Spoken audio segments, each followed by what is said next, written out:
All right. Hi, everyone. Um, Could you please turn your cameras on if you're here?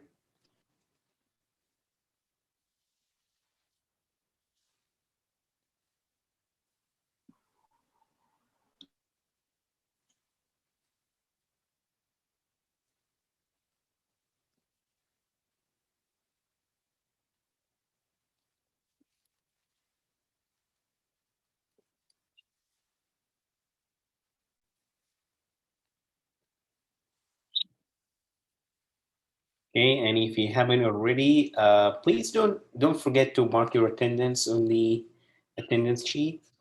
So you might sign in and mark P for present. Seen like a few people totally forgetting about that part.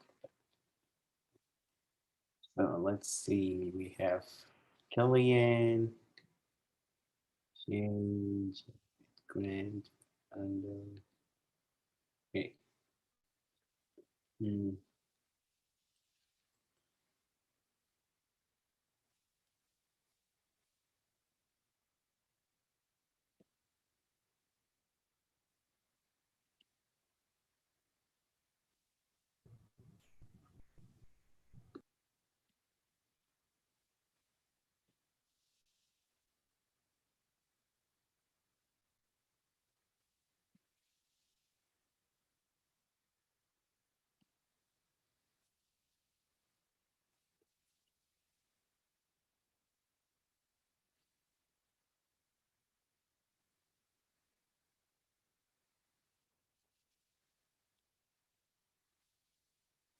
Trading something.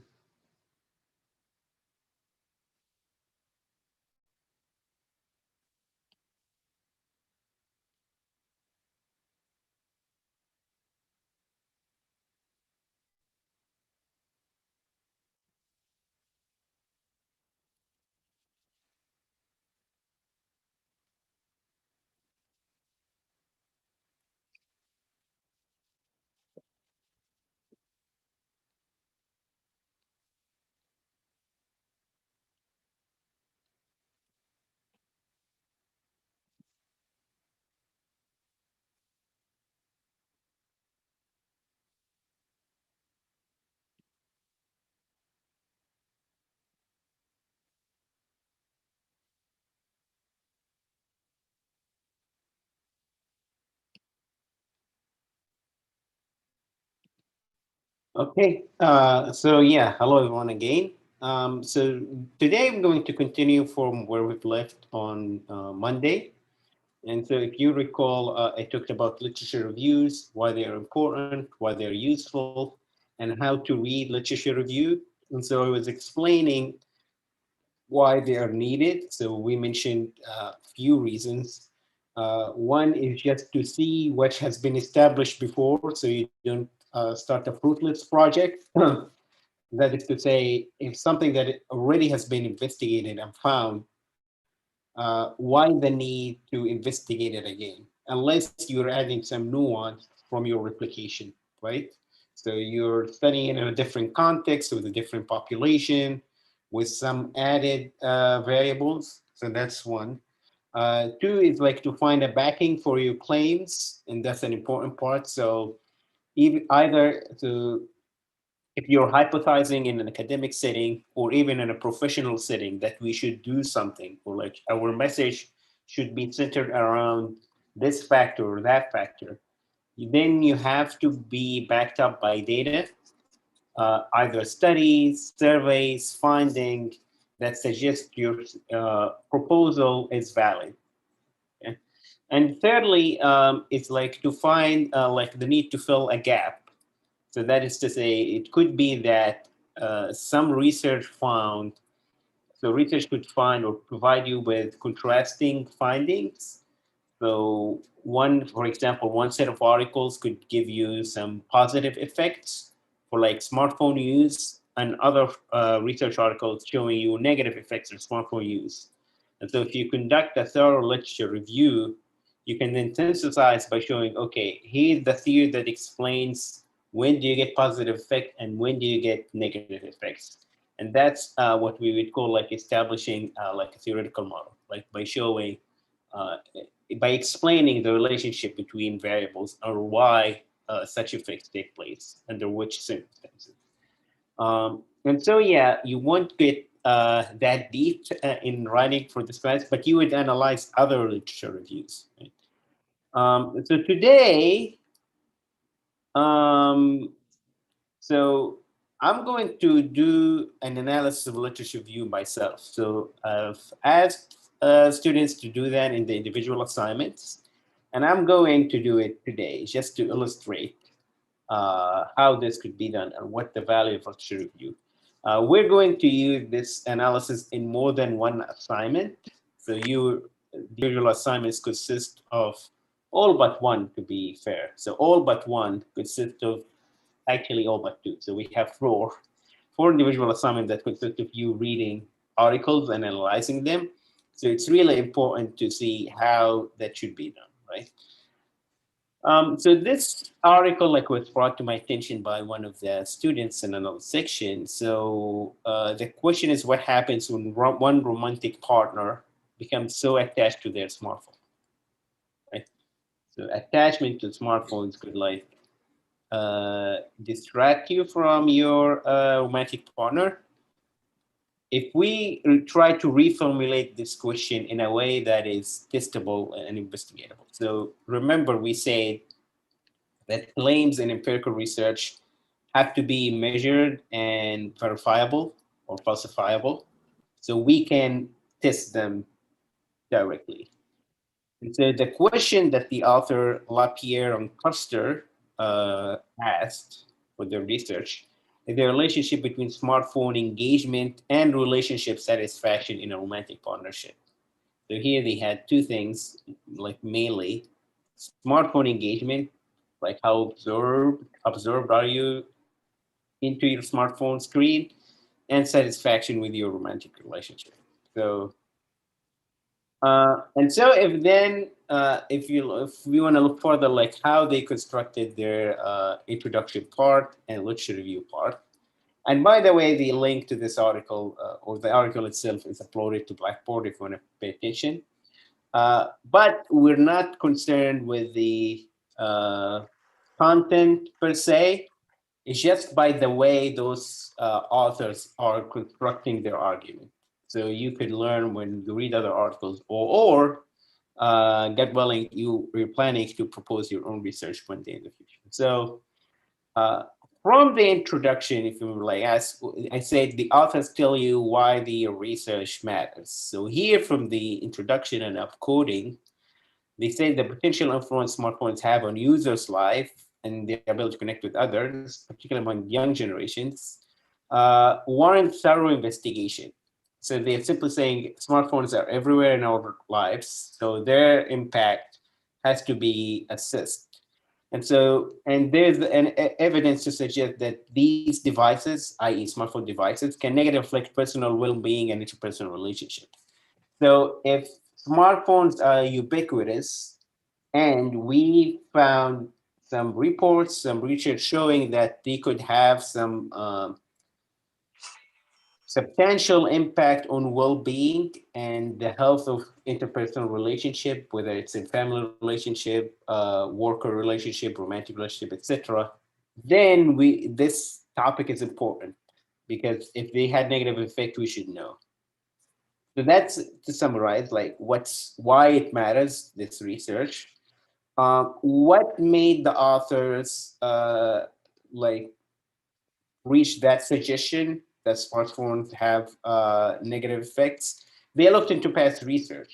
So here, a growing body of research that smartphone potentially affect our ability to connect with others and can possibly harm interpersonal relationship, including interpersonal.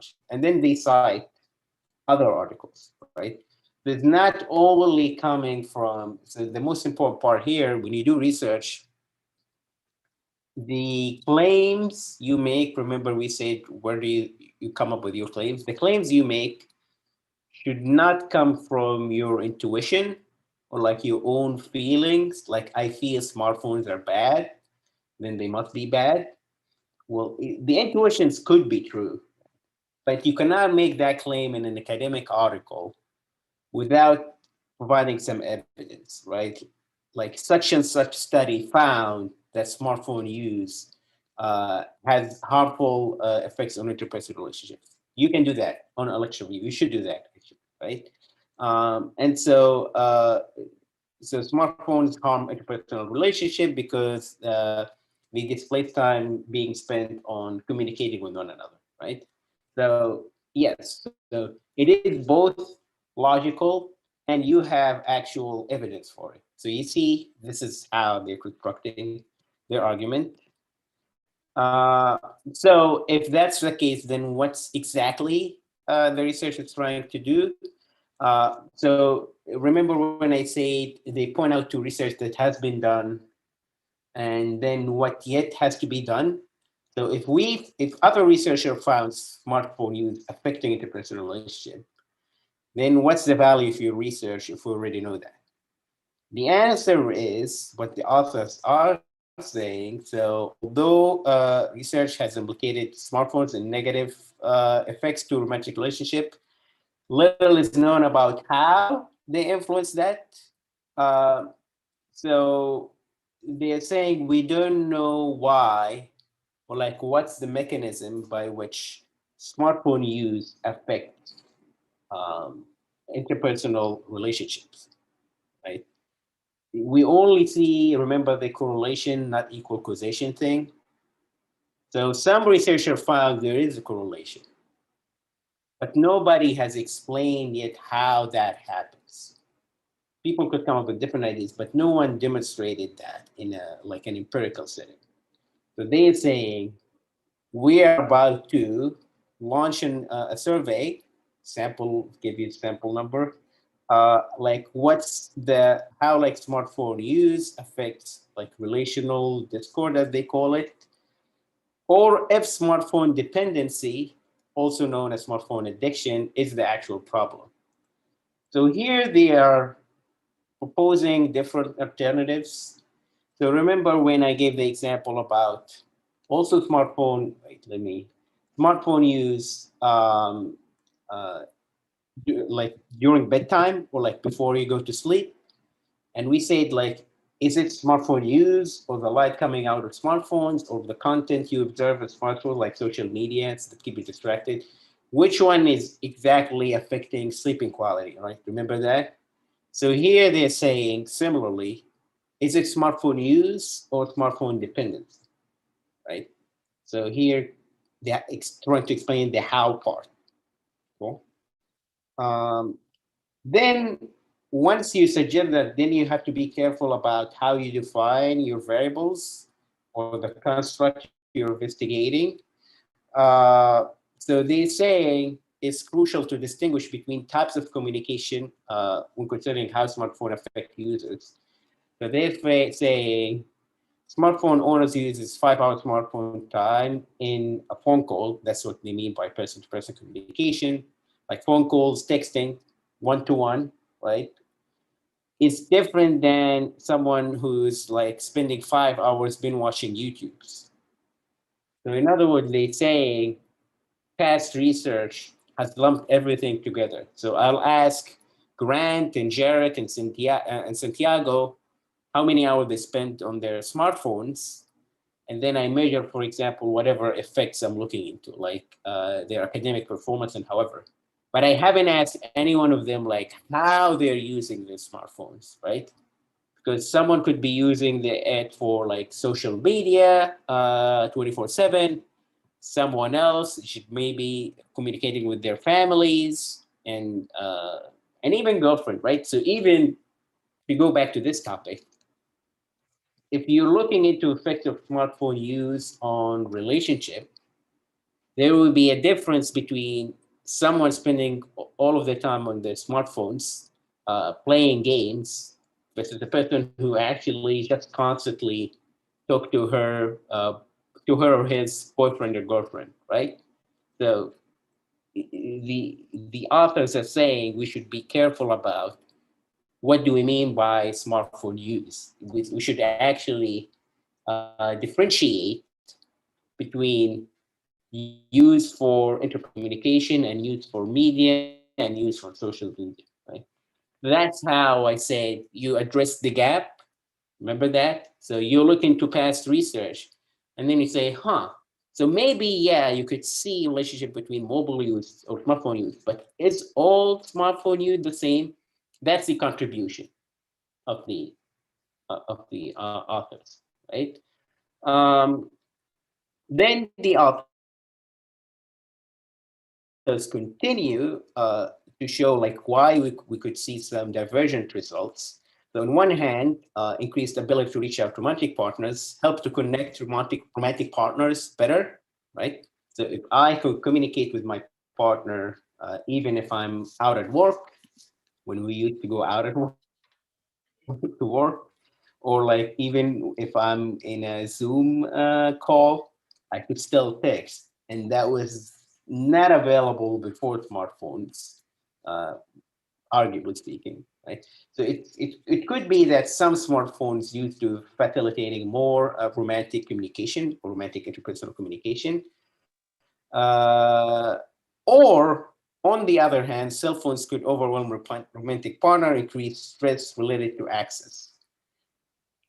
So on the other hand, some other research is showing once we have that access to our romantic partners, we could be so obsessed with communicating with them every single minute of every single hour. I'm exaggerating here. And so that could also have an effect on romantic relationships. So they're pointing out to the contradiction in past research and in the reasoning. So both claims are logical in a sense or plausible, if not provable. Uh, so knowing that, so the authors have laid out the like basically the ground before they come up with their own explanation. So here what the authors are suggesting, right? So the author this or the authors, they are plural actually, distinguish between overall smartphone use and smartphone dependency. So hours being spent on smartphone don't equal are not necessarily the same as people who are emotionally psychologically attached to smartphone use. So if we measure how someone intensely feel about the value of the smartphones, that by itself is a different factor than smartphone use just measured by the mere hours, right? So here they're saying they're producing, remember when they say define your variables? So they are saying here the variable we're calling smartphone dependency, and this is how we're going to use it, right? And we would differentiate it from smartphone use. So that's one. Two, smartphone use is further divided to person use, mass media use, and social media use. In other words, there's a difference between hours you spend communicating with others on your smartphones, like via call and text. Then there's the things you spend, there's a time you spend on media consumption or multimedia consumption, like videos or games or listening to Spotify, right? So it will technically count as smartphone use, but it's not the same as the first thing we talked about. And further, like the social media use. So the time you spend logging into Twitter, Instagram, Facebook, TikTok, whatever. Right? Those are three different activities in nature. And if they are different, they could have different effects, right?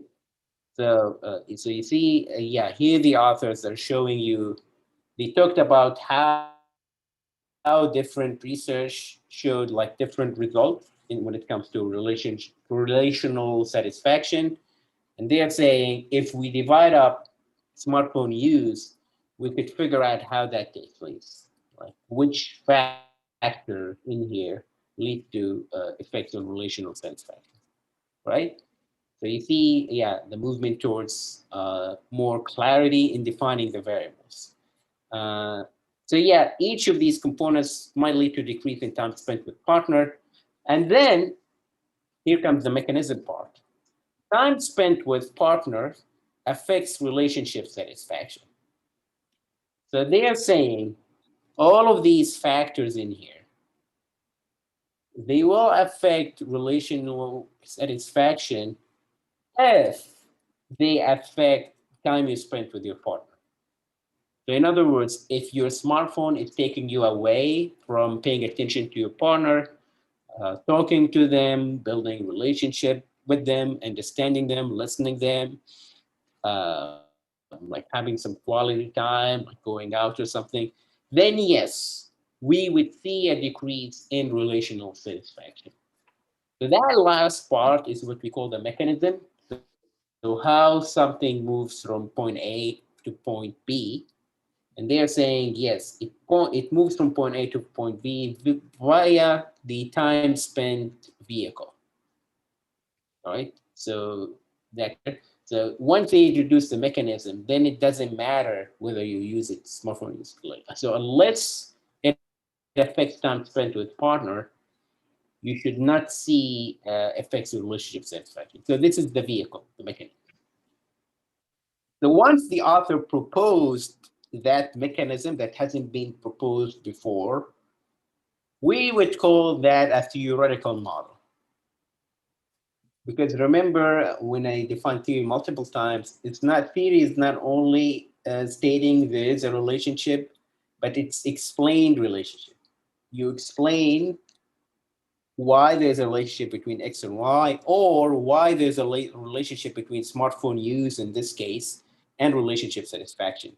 So you ultimately, the theoretical model showed you the basic components and then how each component, basic component relate to one another.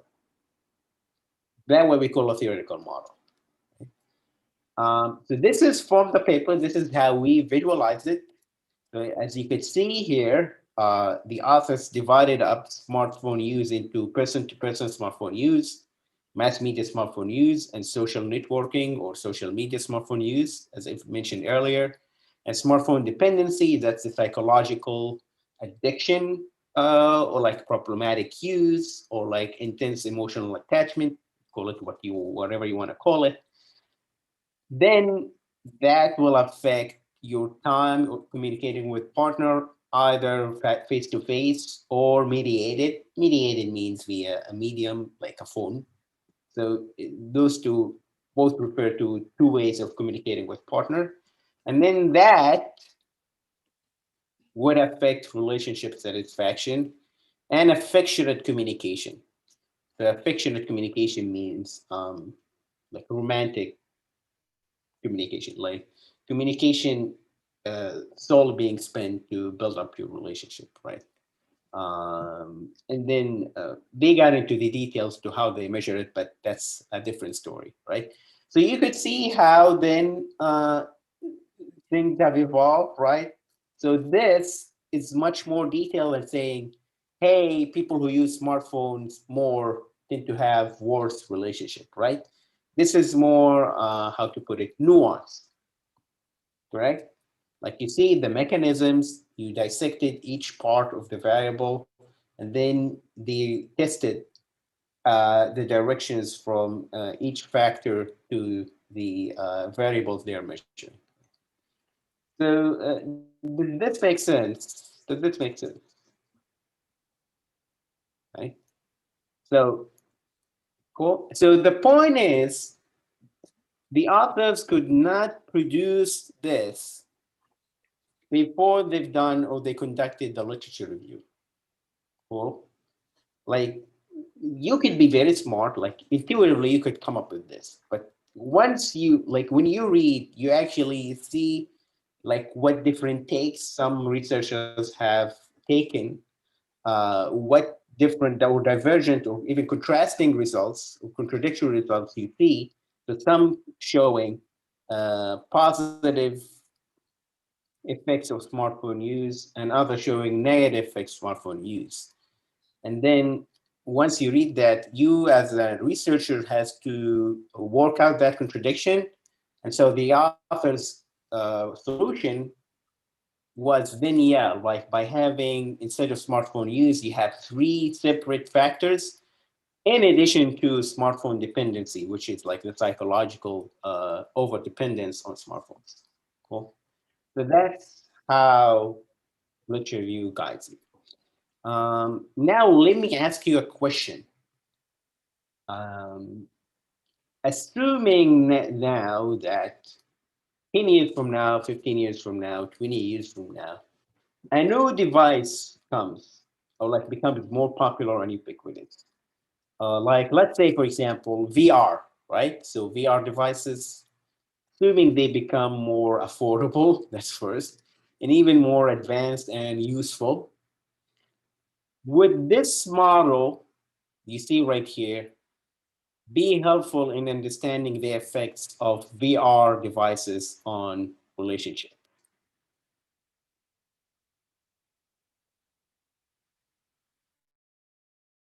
What do you think?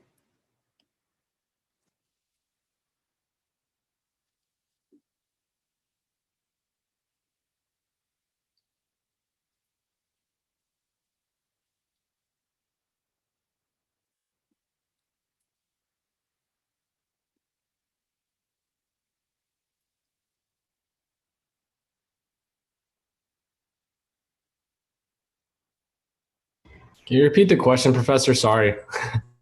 Yeah, so assuming, okay, assuming, let me ask it in a different way. So assuming now you, let's say you, Ray, studying, you're trying to understand the effects of VR, like virtual reality glasses, devices, on personal relationship.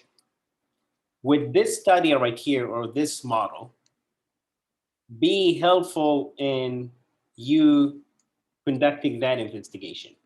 Would this be useful to you or not?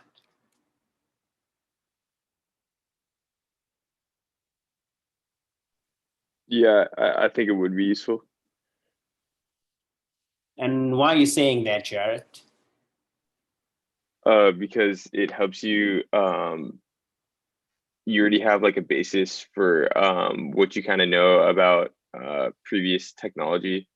Mhm. So conducting another type of research, you're going off the knowledge that it would be the same as the results in this study already done, and you're conducting like you're conducting the new study to prove it wrong. Yeah. So here you have like you've done, you have the background, you have the basis for your assumptions.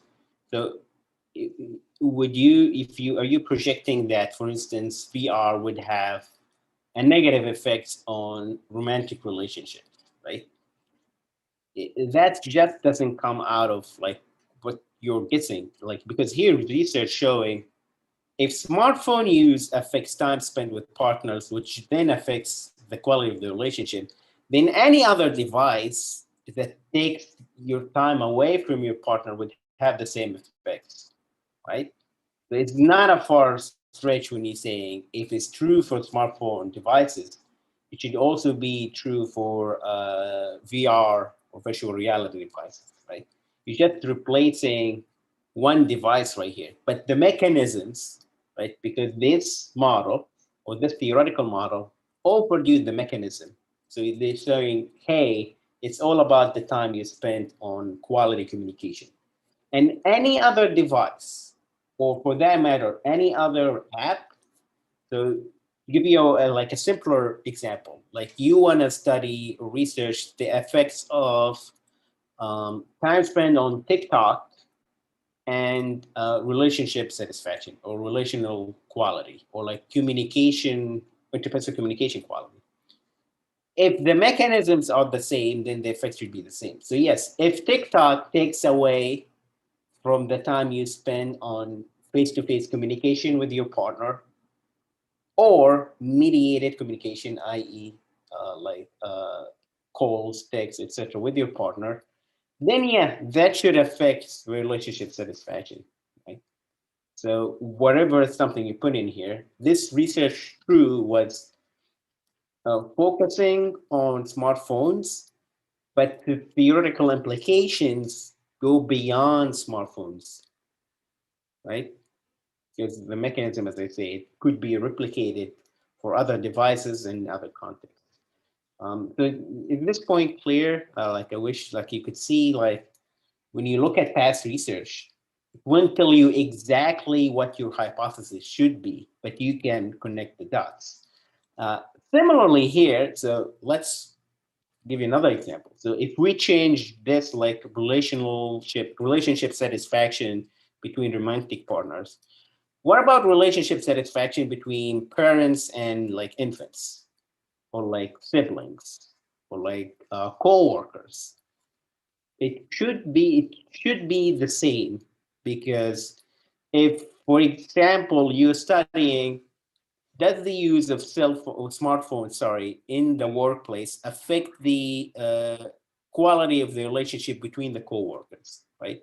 Or like the use of laptops or whatever smart device.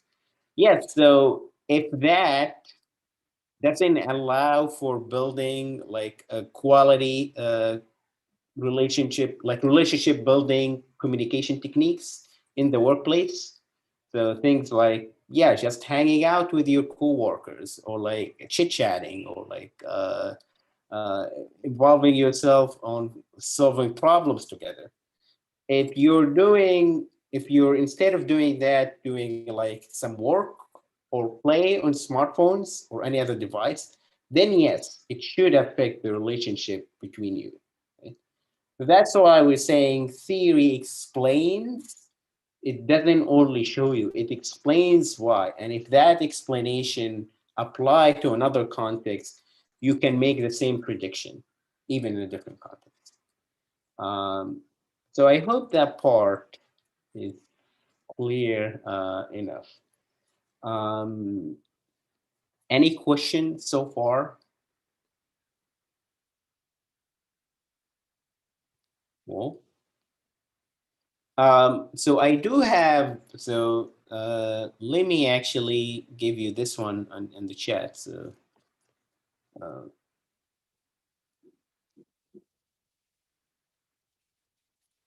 go back. So this link I do have, as a matter of fact. So I made a sample of what assignment one should look like. So if you could click on the link, and I'm going to share my screen with you as well.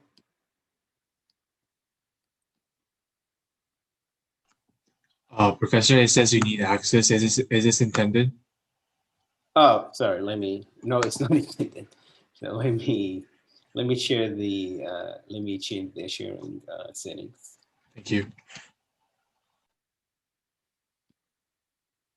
Okay, so now the permission should be granted.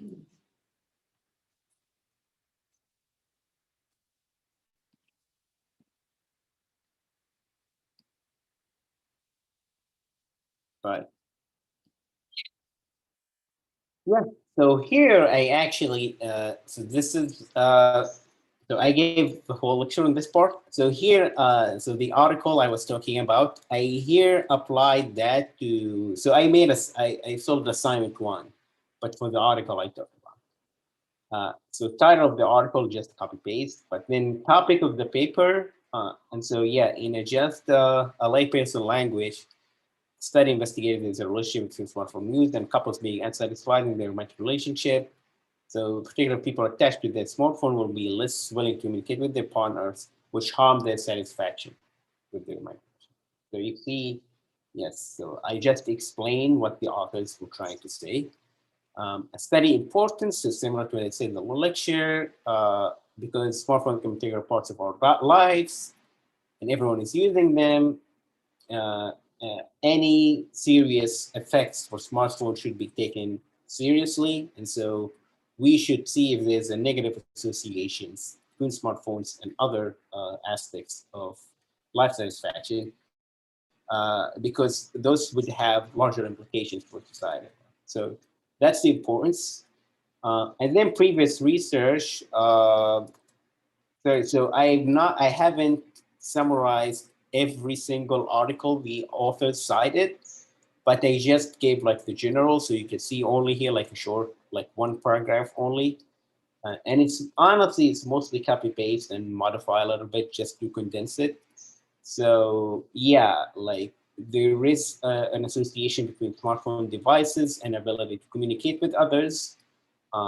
That's what the past research saying, and other research showing that uh, technological intrusion smartphone device come at the expense of romantic couples spending quality time together. That's another finding. And then a third finding that over dependency or problematic use smartphone is better predictor of psychological well-being. So psychological well-being is similar to relationship satisfaction, but it's also linked to problematic dependency on smartphones. So all of these findings help the author make the argument for their claims or arguments or hypotheses, right? And then here I defined what the variables, like some of it, not all of it, because smartphone use is like sort of like it's intuitive. The name is in there. So I'll define it on, anyway. So it's just the amount of hours, or smartphone dependency refers to the emotional intensity, or like smartphone addiction. Affectionate communication refers to the kind that is associated with sustaining relationship. So these are, by the way, the definitions according to the authors. You don't have to conduct research, but just explain how the authors define their variables. That's it. So you just report that. You don't have to conduct another investigation to what they mean. Um, so yeah, so here, for example, the study also divided smartphone use into interpersonal, mass media, and social media use. But I did not bother of defining them because they're sort of self-explanatory, right? So yeah, if there's like a term that is more like academic in nature or like theoretical, you need to define it, and the authors would define it.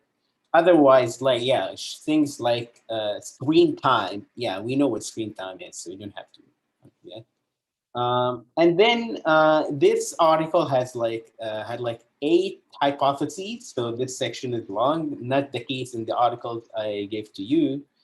But yeah, you can then see like yeah, since the authors say there's a difference, showed that there's difference between smartphone uh, uses, like so here they're showing like they're hypothesizing that increased person-to-person smartphone use by participants be associated with decreased face-to-face communication, mediated communication, and affectionate communication with their romantic partners.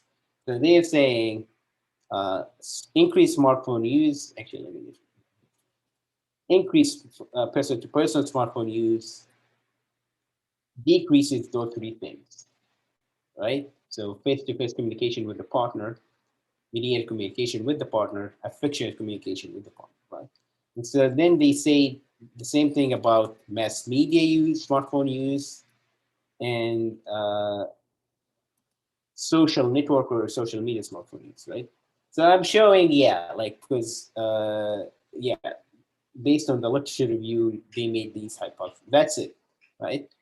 Um, so yeah, you could read. I'm just showing you as an example of how you could write your analysis.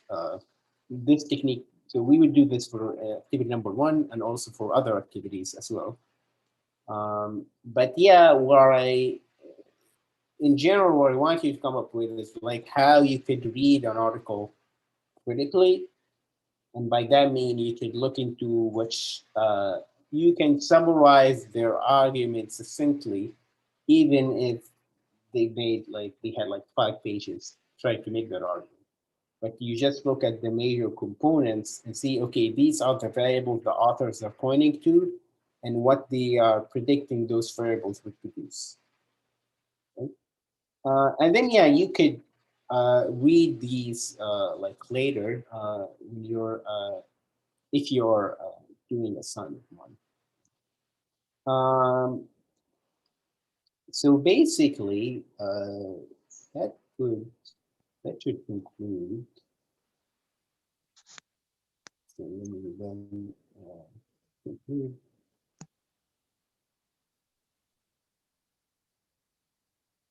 So yeah, and so in conclusion, um, literature reviews are important to show gaps in existing body of knowledge and how the current study is contributing and filling this gap. So I hope I at least demonstrated this part, like how you look like, yeah, there is an existing body of research, but like there were some gaps. So yeah, whether it's coming to smartphone use or other topics, but yeah, like the research is built upon previous research, but it's also pointing out to the gaps or deficiencies in that body of research, hence it's trying to contribute something. And I hope my review of the article I just presented help you understand how this part is being done, right? So that's the first part.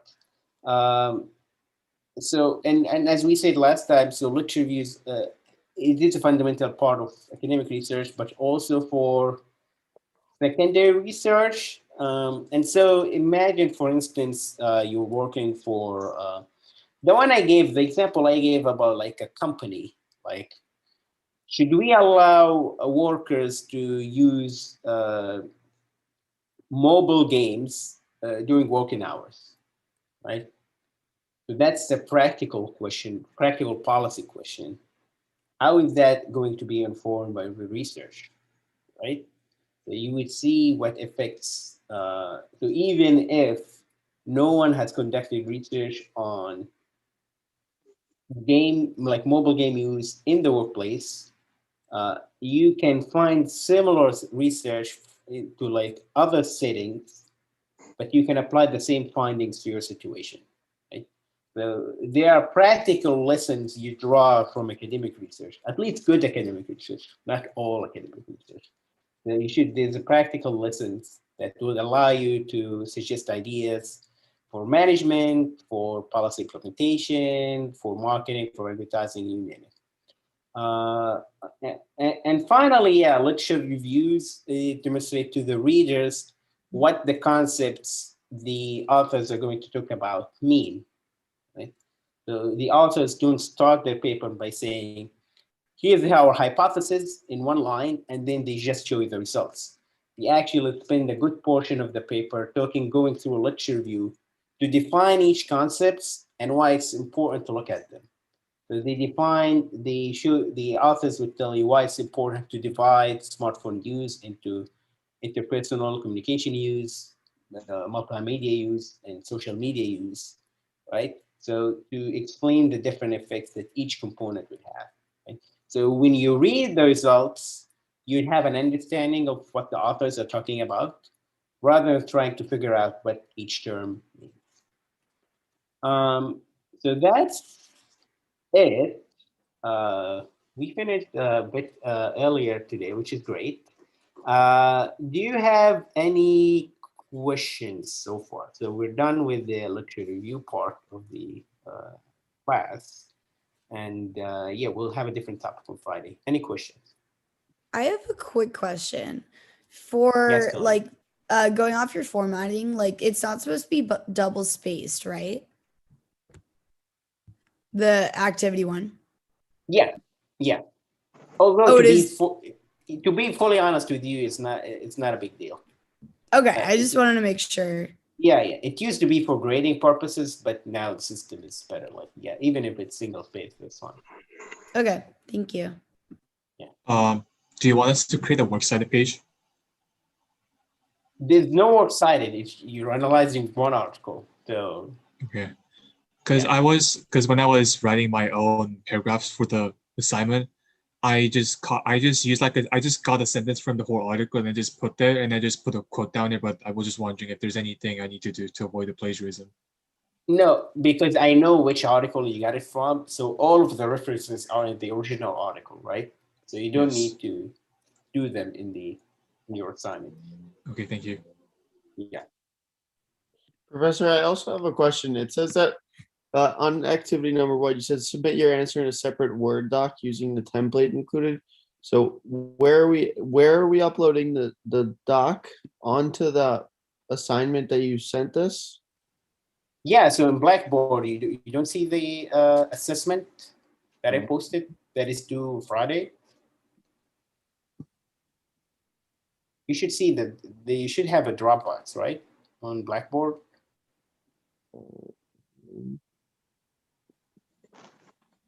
Where in Blackboard is it? So if you go to course content, Yep. And then individual assignments. yes, and then you should see activity number 1, right? Oh, okay. Yeah, I got it. Okay. All right. Perfect. Sorry. Thank you. Okay, yeah. Yeah, so yeah, so yeah, everyone go to, like, if you having trouble finding it, go to course content, individual assignments, and then you would see activity number 1.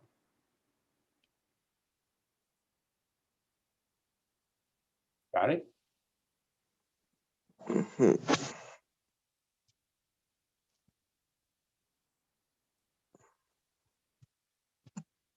Cool. So if you don't have any further question, yeah, feel free to leave, and I'll see you later. Thank you. Thank you, Professor. Yeah. All Take right. care. Thank you. Thank you. Thank you, Professor.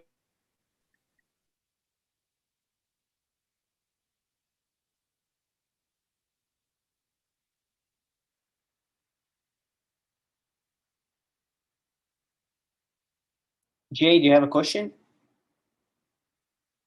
Oh, okay.